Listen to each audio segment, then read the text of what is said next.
Assalamualaikum dan salam sejahtera semua. Mari terokai cara bermain permainan Carnova menggunakan teknik tolakan. Berikut adalah permainan Carnova yang diadaptasikan daripada permainan Carrom.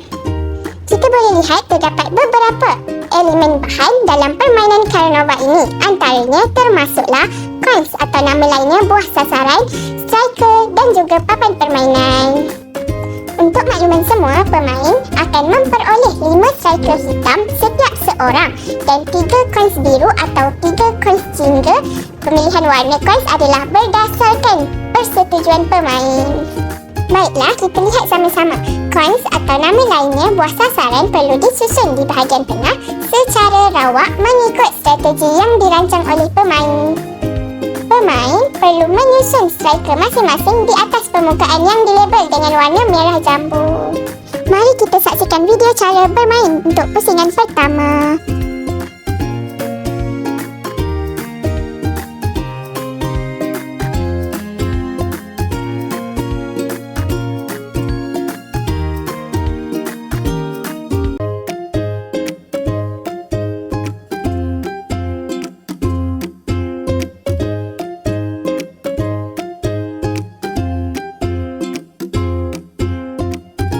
Pertama sekali, daripada video cara bermain pusingan pertama ini, kita boleh lihat giliran menolak striker adalah secara bergila-gila. Yang kedua, kesalahan tanpa sengaja ketika menolak striker tidak boleh diulangi semula. Dan yang ketiga, sistem ganjaran digunakan apabila setiap kali pemain berjaya menolak coins lawan keluar daripada kawasan tengah.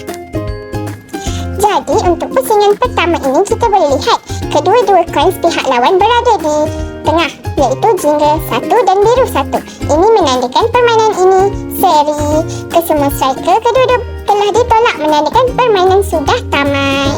Baiklah, sekarang kita fokus kepada video cara bermain untuk pusingan kedua. Mari saksikan.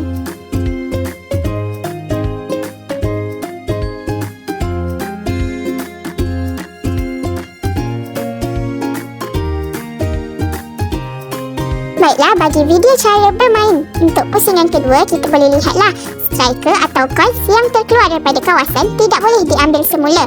Dan yang kedua, striker yang digunakan perlulah ditolak ke arah coins lawan supaya coins mereka keluar daripada kawasan tengah.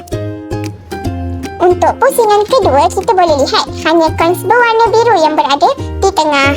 Jadi, di sini pemain yang menggunakan coins berwarna biru adalah pemenang. Dengan adanya dua pusingan ini, kita sudah tahu siapakah pemenangnya. Oleh sebab itu, permainan Carnova ini boleh dimainkan dalam beberapa pusingan berdasarkan persetujuan kedua-dua pemain. Ganjaran akhir juga boleh diberikan apabila selesai kesemua pusingan mengikut persetujuan pemain juga. Tetapi sudah tentunya semakin banyak pusingan yang dimainkan, semakin seronoklah permainan tersebut kerana menjadi lebih mencabar. Jadi itulah sedikit sebanyak berkaitan cara bermain permainan Carnova menggunakan teknik tolakan. Itu sahaja daripada saya. Sekian, terima kasih. Jumpa lagi semua.